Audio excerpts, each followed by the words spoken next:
안녕하십니까. 1월 4일 오전 김경국TV 시작하겠습니다. 뒤숭숭한 주말 아침입니다. 대한민국 과연 어디로 가는 걸까요? 대한민국의 지금 운명은 바람 앞의 등불, 그야말로 풍전등화의 위기입니다. 이재명을 필두로 한 좌파들이 지금 나라를 장악하다시피 하고 있고, 그 뒤에는 종북의 그림자들이 아른거리고 있습니다. 과연 우리 자식들이, 우리 후손들이 살아갈 대한민국은 어떤 나라일까요? 최근 2030 청년들이 윤석열 탄핵 반대 집회에 열정적으로 참여하고 있습니다. 또 한남동 대통령 관저 앞 대통령 체포영장 집행 반대 시위에도 2030 청년들이 대거 참석했습니다. 외신까지도 청년들의 집회 참여에 주목하고 있을 정도입니다. 청년들이 앞장서서 나라의 장래를 걱정하고 있는 것입니다. 그런데 대한민국이 왜 오늘의 이 지경에 이르게 됐을까요? 정치인을 뽑는 것이 국민이니까 국민의 수준이 딱 이만큼이다. 이렇게 하면서 참고 살기는 너무 억울하지 않습니까? 물론 저 종북 좌파 민주당에 압도적인 과반 의석을 던져줬던 선택은 최악이었습니다. 그렇지만 또 나름대로 국민의힘에 108석을 만들어줘서 최소한의 견제장치를 만들어준 것 역시 국민입니다. 그리고 모든 국민이 잘못한 것이라고 탓하기에는 또 억울합니다. 대한민국의 오늘의 이 위기를 초래한 주범 가운데 한 무리는 대한민국 사법부라는 생각에 많은 사람들이 아마 동의를 할 것입니다. 그런데 지금 대한민국의 모든 국민들은 또 그런 사법부와 헌법재판소만 바라보고 있는 것, 이 또한 현실입니다.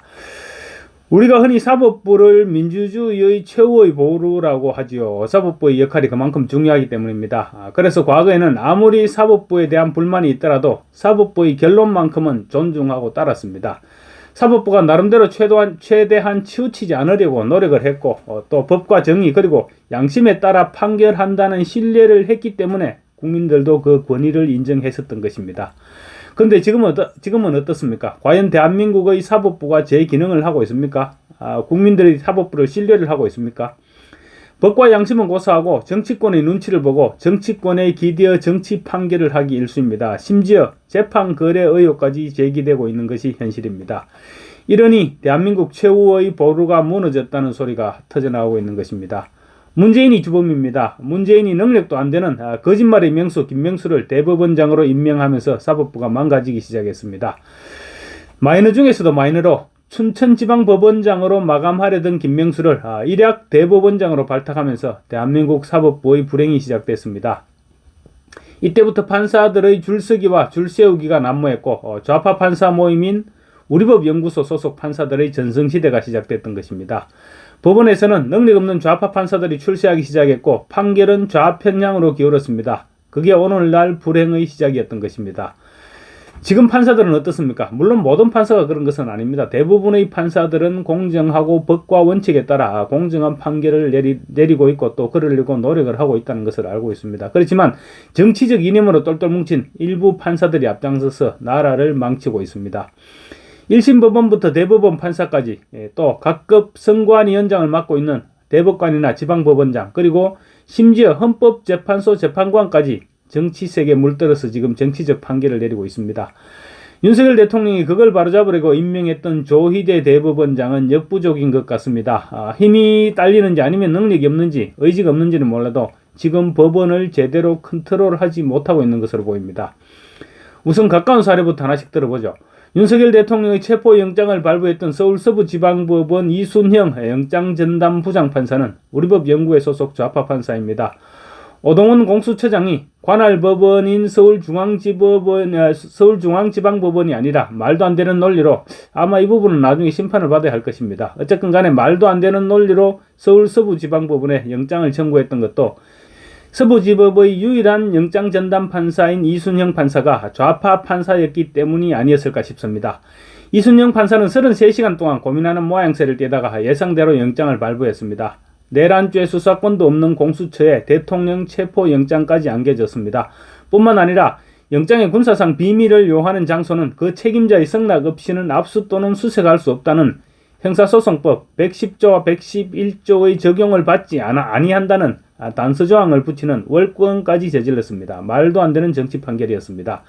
정상적인 판사였다면 100% 기각됐을 영장입니다.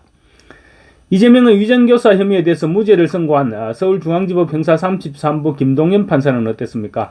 물론 판결문 전체가 말도 안 되는 내용이었습니다. 그렇지만 간단하게 얘기하자면 위정을 교사받아 위정을 실행한 사람은 유죄이고 그런데 위정을 시킨 사람은 무죄라는 역사에 남을 판결을 내리지 않았습니까? 사법부를 죽이고 이재명을 살리기 위한 그런 판결이었습니다. 김동연의 말도 안 되는 판결은 모르긴 해도 윤석열 대통령의 절망감을 부추겼을 것입니다. 끝내는 비상계엄을 선언할 수밖에 없었던 중요한 배경으로 작용하지 않았을까? 저는 그렇게 생각합니다. 이재명의 선거법 재판 1심을 맡아서 16개월간 시간 끌기만 하다가 사표를 던져버리고 나가면서 해방이다 라고 외친 강규태 판사는 또 어땠습니까? 6개월 만에 끝내라는 선거법 1심을 16개월을 끌다가 도망갔습니다. 이게 판사입니까? 그리고 다음으로 국회에서 체포영장 동의를 받아서 구속영장을 청구했는데 구속 필요성은 인정하면서도 야당 대표이기 때문에 굳이 구속할 필요가 있겠느냐 이런 이상한 논리로 영장을 기각시켰던 서울중앙지법 유창훈 부장판사 역시 사법부를 망친 역적 판사 명단에서 빼놓을 수 없습니다. 고비 때마다 이재명을 살려줬던 역적 판사들 가운데 권순일 전 대법관은 최고위급이죠. 권순일은 대법관 시절 이재명의 형 정신병원 강제 입원 사건과 관련해서 2심에서 벌금 300만 원을 선고받아서 정치 생명이 끝나게 생긴 이재명의 무죄 선고에 앞장섰습니다. 그 과정에서 재판 거래가 있었다는 의혹은 이미 공공연하게 팩트로 간주되고 있죠. 또 같은 재판의 1심 재판 판사에게도 이재명 측에서 무려 180억 원의 로비 자금을 사용했다는 주장도 나왔습니다. 노태학 대법관이 겸임하고 있는 중앙선거관리위원회와 각급 지방법원장이나 판사들이 겸임하고 있는 지역선관위는 또 어떻습니까? 얼마나 두터운 커넥션이 얽혀 있으면 그 숱한 부정선거 의혹에도 진실 규명을 위한 아무런 노력도 하고 있지 않을 뿐만 아니라 아예 눈도 깜빡하지 않고 있습니다. 헌법재판소도 마찬가지입니다. 지금 헌법재판소는 어느 때보다도 정치 편향적입니다. 민주당의 줄 탄핵이 어떤 의미인지 모를 수가 없음에도 헌법재판소는 단 한 번도 이 같은 민주당의 행위를 저지하지 않았습니다. 심지어 민주당은 탄핵 심판에서 내란죄를 철회시키겠다고 헌법재판소에 밝혔는데 탄핵 심판을 최대한 서둘러 끝내겠다는 꼼수입니다. 국회에서 의결했던 탄핵 소추안의 핵심이 내란죄였는데 내란죄를 빼고 탄핵 심판을 하겠다는 말도 안 되는 그런 꼼수인 것이죠. 그런데 헌법재판관이 국회 대리인에게 그런 꼼수를 권유를 했다고 합니다. 민주당과 헌재가 내통한 것이나 다름없습니다. 이런 것이 지금 헌법재판소의 현실입니다. 공무원 수험생들에게 인기가 있는 일타 강사 전한길 씨가 대한민국을 망치는 것은 사법부의 판사들이라면서 대한민국의 사법부에 대해서 절규했습니다. 잠깐 영상 보시겠습니다. 판사들이든 아니면 헌법재판관이든 간에 왜 눈치를 보냐고요. 유불리 따지지 말고 법과 양심에 따라서 공정하게 재판하면 되지 않습니까? 조선시대의 최고의 학자 다산 정약용 선생의 공정한 재판을 담은 바로 흠흠신서라는 책에서도 공정한 재판은 국가와 백성의 안녕을 지탱하는 근본이다라는 말씀을 하셨습니다. 대한민국의 모든 판사님들 그리고 헌법재판관님들께 부탁드립니다. 아시다시피 초당신도 다 아는 거 아닙니까? 민주주의의 근간이 되는 삼권분립, 입법부, 행정부, 그리고 법에 대해서 제대로 심판하고 판결하는 바로 사법부, 그리고 독립기관인 헌법재판소가 있지 않습니까? 엄연하게 행정부와 입법부에 대등할 만큼 독립되고 그런 권위를 가지고 있습니다. 당연히 정치 눈치 볼 필요가 없지 않습니까? 좌우면할 필요가 없지 않습니까? 오직 법과 양심에 따라 공정하게 재판하면 되지 않습니까? 지금 현재 대한민국 모든 국민들이 사법부를 바라보고 있고 헌법재판소를 바라보고 있습니다. 공정한 재판만이 이 대한민국의 사법부의 신뢰를 살리고 헌법재판소의 권위를 다시 살릴 수 있는 그런 길 아니겠습니까, 여러분? 기원전 6세기 페르시아 제국의 왕실 판관인 시삼네스라는 인물이 있었는데 남몰래 뇌물을 받고 부정한 판결을 내리는 짓을 자주 했습니다. 그렇지만 결국 캄비세스 왕의 귀에 들어가서 분노한 캄비세스 왕은 시삼네스의 가죽을 벗겨 죽이는 형벌을 내렸습니다. 그 장면은 캄비세스 왕의 심판이라는 제목의 그림으로 그려져 지금도 벨기에 버리해 호로닝은 미술관에 걸려 있습니다. 사법 부패에 대한 경종을 내리는 그런 그림입니다. 캄비세스 왕은 거기서 그치지 않고 시삼네스가 판결을 내릴 때 앉았던 의자에 시삼네스의 가죽을 깔아서 후임으로 시삼네스의 아들 오타네스를 판사로 임명해서 그 의자에 앉게 했습니다. 다시는 부정한 생각을 할 수조차 없었을 것입니다. 지금 우리나라에 필요한 것이 바로 시삼네스의 아들 오타네스가 앉았던 바로 그 의자가 아닐까 싶습니다.